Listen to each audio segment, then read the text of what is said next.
I'm set for my first green arrow in what feels like a long time in Game Week 14. So far, I've scored 63 points and I'm up to 232k overall. And in this video, I'm going to go through my Game Week 15 team selection.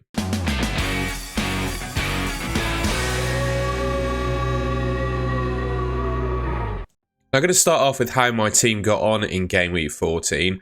I've woken up having recovered from the absolute madness that was Wednesday night. There were untold benchings that would have, absolutely done in a few FPL managers for sure. I had Sanchez and Colwill in my team. I bought the two of them in because I thought they were pretty nailed on to start for Chelsea. I knew there would be a little bit of risk with Sanchez because he has been replaced by the other goalkeeper, well, in European football at least. But I thought he was going to play. And I thought Colwill was going to play every game as well. That was the reason I brought him in. I remember a few weeks ago, I was half torn between bringing in Lewis Hall, Colwill or Luca Dean. I thought Lewis Hall and Luca Dean were more explosive and had the chance on particular games to get more returns, for example. But I just thought over this really busy festive period, going for players that were nailed on to play 90 minutes every game would be the way to go. So I picked Colwill and he got benched for Game Week 14. So yeah, I have the Sanchez 0-pointer in goal. I actually did Fleck into Sanchez as my transfer for Game Week 14. So, well, didn't work out too badly. Fleck and blanked, but yeah, Sanchez, bringing him in was an absolute disaster, basically. My defence, I had Timber. That was probably the best thing that happened to me in my team in Game Week 14. I feel justified in my transfer of him now. I was definitely umming and ahhing between bringing him in or Gabriel in Game Week 13. I went for Timber because I thought that Gabriel injury would just niggle at him through this busy Christmas period, and there would be times where he would be benched. But I'm thinking of that Arsenal defence at the moment. The three you would pick from would be Timber, Gabriel and Saliba. And Gabriel was the only one of those with an injury concern. And for that reason, I went for Timber. And not only that, Timber saved me a substantial amount of cash on Gabriel too. I think I saved 0.7 million by going for him. Game Week 13 with Timber and no Gabriel was just an absolute disaster for me. Obviously, Gabriel got his goal and an assist, and Arsenal didn't keep a clean sheet, so there was a massive points differential in that game. However, my fortunes changed in Game Week 14. Timber scored, very grateful for that, and he kept a clean sheet against Man United. So all of that points, differential I had, well, the kind of variance, I guess you could call it, between him and Gabriel was made up in 14. So I'm so pleased to have Timber in there. Aït-Nouri with a 0-pointer. His attacking returns have dried up. Wolves just look pretty woeful at the moment. Conceding goals like that to Everton is shocking, and I think Gary O'Neill is potentially on his way to a sacking. So he could potentially be on the chopping block, to be honest. Greaves came in for his 1-pointer with a yellow card. He actually hit the post in that game. So yeah, if Greaves had scored, I'd have actually got some bench jam, but unfortunately, that wasn't to be for me. By the way, there are going to be quite a few managers, I think, that would have had Jackson. Thankfully, I didn't go for Jackson. I went for, well, I say that, I went for 3 Chelsea players and 2 of them got benched, so I don't know if I can really say that.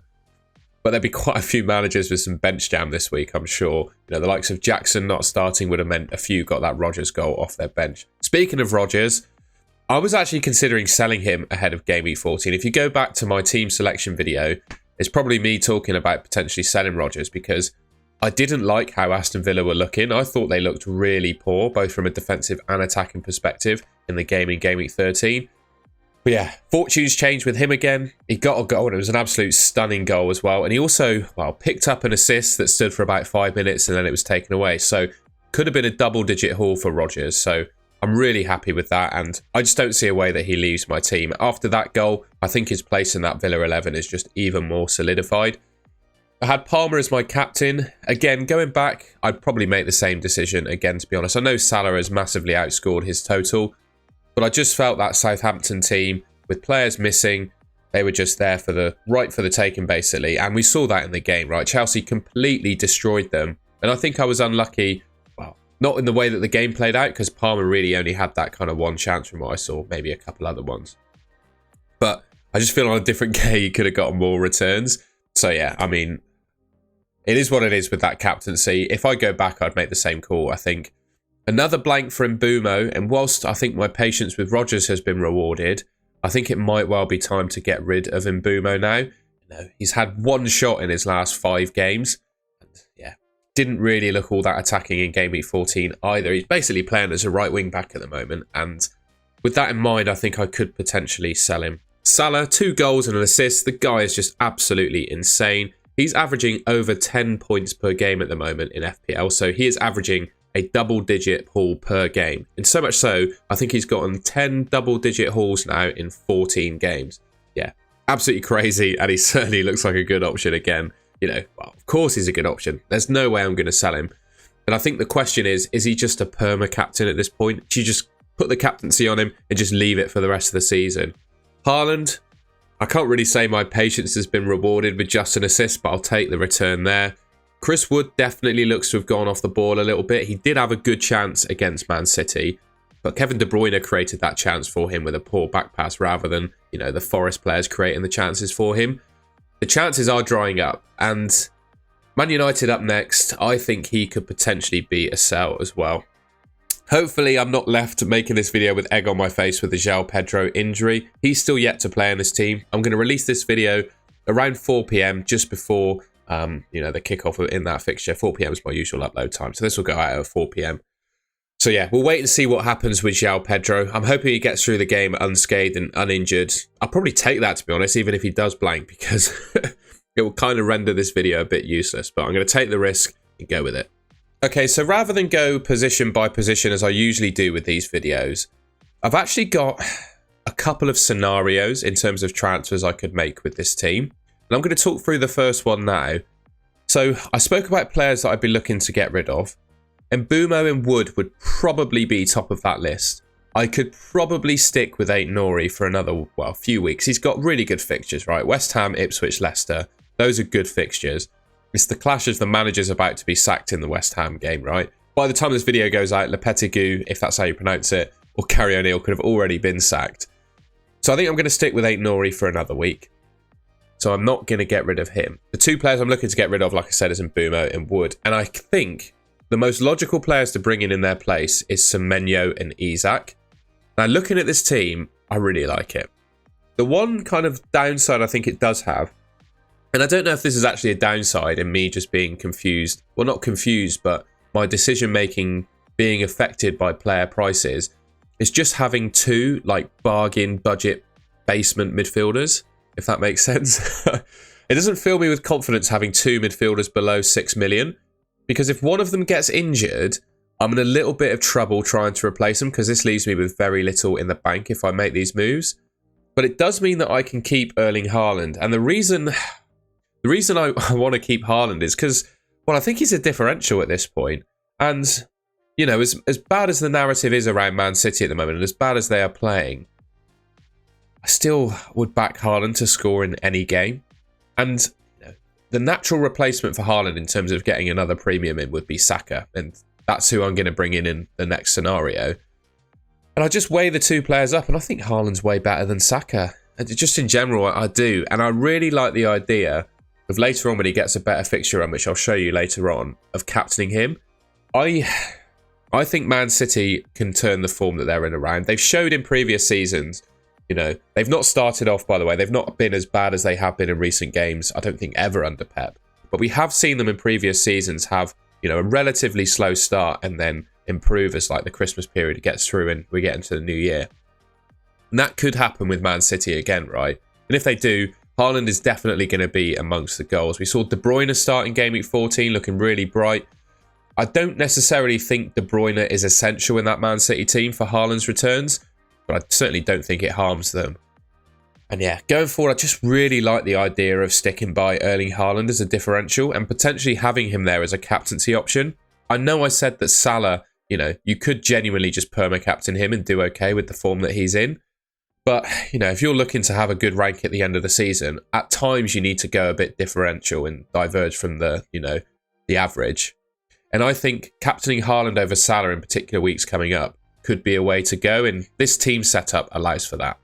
The next transfer scenario I have involves selling Erling Haaland, and as I showed at the start, my team has 3 free transfers and 1.1 million in the bank. So the last scenario involves just using 2 transfers, and Mbeumo and Wood out for Semenyo and Isak, so I'd have 1 free transfer left over and leaves me with 2 free transfers for 15. I didn't even mention it on this scenario, by the way, but it also leaves me with 2 free transfers next week.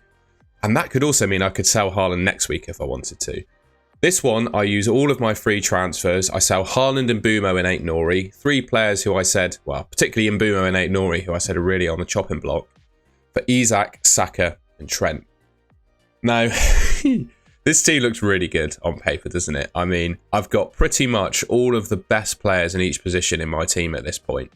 But I do have to keep hold of Chris Wood. And I'm not, like I said, I'm not massively filled with confidence in Chris Wood at the moment. And I think particularly the Man United and Villa fixtures could be quite tough for him. So yeah, that's the one bit of doubt around this team, I guess. I mean, it certainly does look nice having Trent and Saka in your team. And ultimately, if I really wanted to get rid of Chris Wood, I guess I could take a hit to remove him. I probably wouldn't do that in reality, but you know, there is the option there to do it.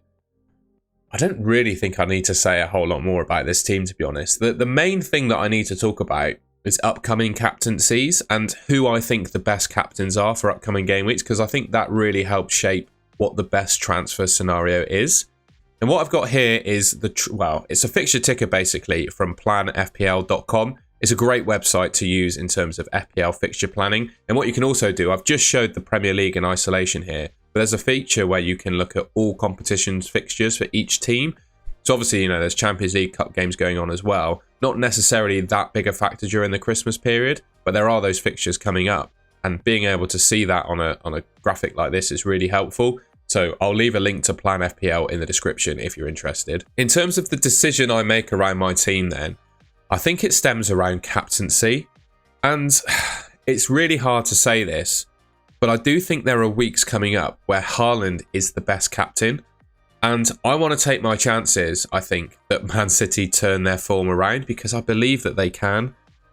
There isn't a whole lot of difference between the 11 that they're playing now and the 11 that they were playing last season at times. Certainly from an attacking perspective, right? I'm not sure I trust Man City defence at all, but from an attacking perspective, I still think they're going to score plenty of goals. And in terms of keeping Haaland, that's the important thing. The only thing I really care about is how many goals are they going to score. I don't own or am interested in any Man City defenders at the moment. And I want to try and remove as much recency bias as possible from my decision making. It's very easy to get caught up in current player form, which obviously Salah is just completely dominating and absolutely rightly so. The guy's been absolutely electric. Whereas I don't think Haaland has necessarily been poor. I just don't think he's had the chances in recent games. And he has put up, well, I say not been poor. In the last 2 or 3 games, I don't think he's been poor. But in recent games before that, he was getting the chances and not finishing, right? And I just think he's going to turn that around, basically, is what I'm trying to say. And I look at the captaincy coming up, right? Particularly for Game Week 15 first up, I do think Salah is the best captain, right? But I do think there is an argument to be a bit different. So Salah is the early kickoff in Game Week 15. We all know the Gandhi meme around never back in the early kickoff, right? But I do think there is a bit of truth around that. I've said this on my last video. I'm going to literally repeat word for word what I did on my last video. But I do think there is some truth between kind of the general atmosphere and feeling of a game that's at 12:30 compared to 3 p.m. is just different. And I think players usually are just less up for a 12:30 kickoff than a 3 p.m. one. But the counter to that would be that it's the Merseyside derby, the last Merseyside derby at Goodison Park. So I'm not necessarily sure there will be a subdued atmosphere or feeling around that game after all, because yeah, it's the last, that's a pretty historic game, right? But one thing I would say is I do think the Everton defence is pretty good. And you can easily foresee how that game's going to go, right? Everton are going to sit back and try and defend, basically, for as much as possible and try and hit Liverpool on the counter-attack. You know, it's a Sean Dyche team. That's how they're going to play. And the question is, how difficult can Everton make it for Liverpool? And I always find that the Merseyside derby, all the ones that I've watched at least, are just niggly, cagey games. And that could mean it's a relatively low-scoring one. On the other hand, we could also say that Everton have been pretty poor this season. Liverpool have been exceptional, by far the best team in the country so far, and they could just blow Everton away. That's also a narrative you could have around it, right? I'm looking at the other fixtures, and there are 4 players, right, you consider captaining. I didn't mention this at the start. Salah, Palmer, Saka, Salah. These are the 4 that you consider captaining week on week, right? And I look at the alternatives, and Haaland, I think, in Game Week 15 is a genuine captaincy alternative. I'd say, in my mind, Crystal Palace away is a better fixture than Everton away. I really do. From an attacking perspective, when you think of the quality of defences, I would back Everton defensively ahead of Crystal Palace. I don't know if you'd agree with that, but this is my team in my opinion. But then you've got the form of Salah compared to the form of Haaland. So I think on paper, Salah probably edges it. But I do think there's a genuine argument, if you want to be different, to captain Haaland. Game week 16, yeah, fair enough. That's probably Salah as captain. Game week 17, you've probably got Palmer or Saka in there. Or maybe you just trust Salah against Tottenham. Game week 18, it probably goes to Salah against Leicester. But then game week 19, I'd potentially consider captaining Haaland. Game week 20, I'd potentially consider captaining Haaland. In game week 22, I would also consider captaining Haaland as well. And 21, to be fair, I do think Nottingham Forest away is a tough old fixture. And we saw how Nottingham Forest beat Liverpool at Anfield in the reverse one. So, you know, Haaland away at Brentford could be a good one. Haaland away at Ipswich after that could be a good one. So, looking at the fixtures, game week 15, game week 19, game week 20, game week 21 and game week 22, you could potentially captain Haaland over Salah in that time. Now, you would have to have a few stars aligning, I'd suggest, to do that. Haaland would need to turn his form around, I would say. But I'm not ruling out that that couldn't happen. So yeah, with all that in mind, in terms of upcoming captaincies, chance to be a bit different and go for Haaland over Salah, I'm currently verging on this scenario where I make less transfers, I keep Haaland in my team, doing Bumo and Wood for Semenyo and Isak. That's what I'm leaning towards at the moment, but it's still open, right? I reserve the right to pick either of these options on my team on the deadline stream, and to be honest, I think I need a couple more sleeps before I lock in my decision. And finally, I've done this on my last couple of team selection videos, and I think it's quite helpful, not only for me, but might also be for you. I hope it is for you. Let me know in the comments if you enjoy looking at this shortlist. I've just got this shortlist of players, basically, that I don't have in my team that I'd potentially consider. In terms of goalkeepers, I always say this, I think Pickford and Onana will be the two top scoring keepers come the end of the season. I've got Sanchez in my team now. That's not really proved to be all that good, but you know, going forwards, they've got a lovely fixture run, albeit it is Tottenham away coming up in game week 15. Just got to ride that one. Verbruggen, I think, is a good alternative, but I would back Chelsea over Brighton defensively, I think. In terms of defenders, I really like Kirkez at 4.5 million. And that transfer scenario number one, where I've got two players coming in and I'm keeping Aït-Nouri, I could potentially go for Kirkez instead of Aït-Nouri if I really do feel doubts, or any doubts around my cheap defenders. I think I could potentially get Kirkez in. Gabriel and Saliba, I don't currently own them. I back the Arsenal defence to the hills over the next few game weeks. I think they got a real chance of keeping clean sheets. I do like Lewis Hall as well. Newcastle have got a really good run of fixtures. And particularly at St James's Park, as we saw against Liverpool, they can pull a result out against anyone. And I also think they can pull a clean sheet out against anyone when they want to. So, yeah, I really like Lewis Hall. Mazwari of Man United, I'm not sure I've spelt that correctly, but I think he's a good option. He seems to be, alongside probably De Ligt, those are the two absolutely nailed-on Man United defenders. And even then, I feel a little bit comfortable using the word absolutely, or words absolutely nailed on around Man United defenders. But it does look like Mazwari's favoured, and he's cheaper than De Ligt, so I'd consider him. And then Trent and Van Dijk, right? I've considered bringing Trent in one of those scenarios, and I don't think there's too much in it between the two players when you consider how dangerous Van Dijk is looking from an attacking perspective at the moment. He seems a real threat from set pieces. How many clean sheets Liverpool are keeping, and Slot's comments around Trent's minutes. Van Dijk is going to play 90 minutes every game, whereas Trent, we could see the odd benching over this Christmas period. I think that benching he got in game week 14 should hopefully means he starts every game now, but there's every chance he gets benched if he's managing some issues, and it could mean an early sub before the clean sheet gets locked in. But you could counter that by saying, well, it could mean an early sub at, say, 70 minutes, where he locks in the clean sheet and Liverpool go on to concede. So there's swings and roundabouts to that one. Another Liverpool defender who I haven't included on this shortlist is Joe Gomez. He could be a really nice option. I believe he's 4.8, 4.9 million, depending on when you watch this video. I just don't trust his minutes enough, and I don't trust his injury record enough, so I'm not going to include him on this shortlist. Midfielders, I mean, most of these I've already considered transferring in. Saka and Semenyo. Bruno Fernandes, although he is playing a little bit too deep for my liking. In Odegaard, I think he's great, but he just, in my mind, won't get the level of attacking returns that I want from a player at that price point. And I think Gordon has definitely entered this list now. He's looking really quite hot at the moment, and yeah, I quite like him as an option. In terms of forwards, Wissa, Cunha, Jackson, they're all on my sort of short list. I can't get Jackson in at the moment because I'm tripled up on Chelsea.